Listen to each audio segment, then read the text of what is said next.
TNPSC Combined Statistics Services Exam Unit 4. Today we are discussing some model questions related to characteristics of estimators, that is unbiasedness, consistency, efficiency and sufficiency. Question number 1. A sample constant representing a population parameter is known as dash. The answer is estimate. Question number 2. An estimator Tn which is most concentrated about a parameter theta is the dash estimator. The answer is the best estimator. Question number 3. Estimation is not possible if we have a dash. The answer is purposive sample. Question number 4. Estimation is possible only in case of a dash. The answer is random sample. Question number 5. An estimator is itself a dash. The answer is random variable. Question number 6. A value of an estimator is called dash. The answer is an estimate. Question number 7. If x1, x2, etc. xn be a random sample, the expression summation xi by n is dash. The answer is an estimator. Question number 8. If the expected value of an estimator Tn is equal to the value of the parameter theta, then Tn is said to be dash estimator of theta. The answer is an unbiased estimator of theta. Question number 9. Sample mean is the unbiased estimate of the dash. The answer is population mean. Question number 10. Dash is not an unbiased estimate of population variance for a normal distribution. The answer is sample variance. Question number 11. Dash is an unbiased estimate of population variance for a normal distribution. The answer is n square by n minus 1. Question number 12.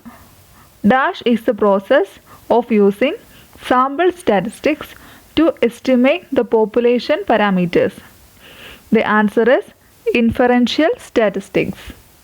Question number 13. Dash is a single value estimate of the value of a population parameter. The answer is a point estimate. Question number 14. The difference between the expected value of an estimator and the value of the corresponding parameter is known as dash. The answer is bias. Question number 15. If Tn, an estimator of a parametric function f of theta, the mean square error of Tn is equal to dash. The answer is bias square plus variance of Tn. Question number 16.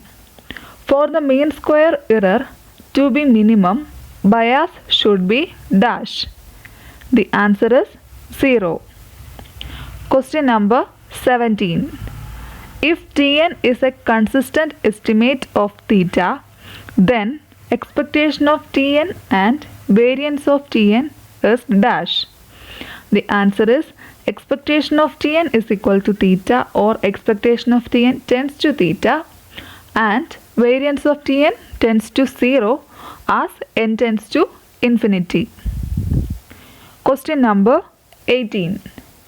Tn is a consistent estimator of theta if probability of modulus of Tn minus theta less than epsilon tends to dash as n tends to infinity. The answer is 1. Question number 19. As variance of an estimate decreases, its efficiency dash.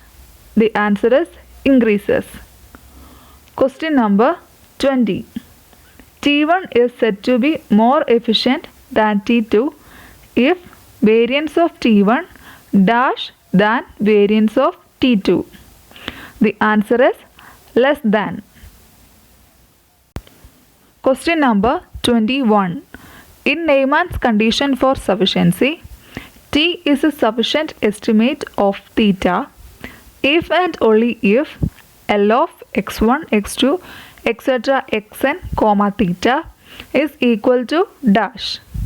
The answer is L1 of T theta into L2 of x1, x2, etc. xn, where L1 T theta is a function of T and theta alone and L2 is independent of theta.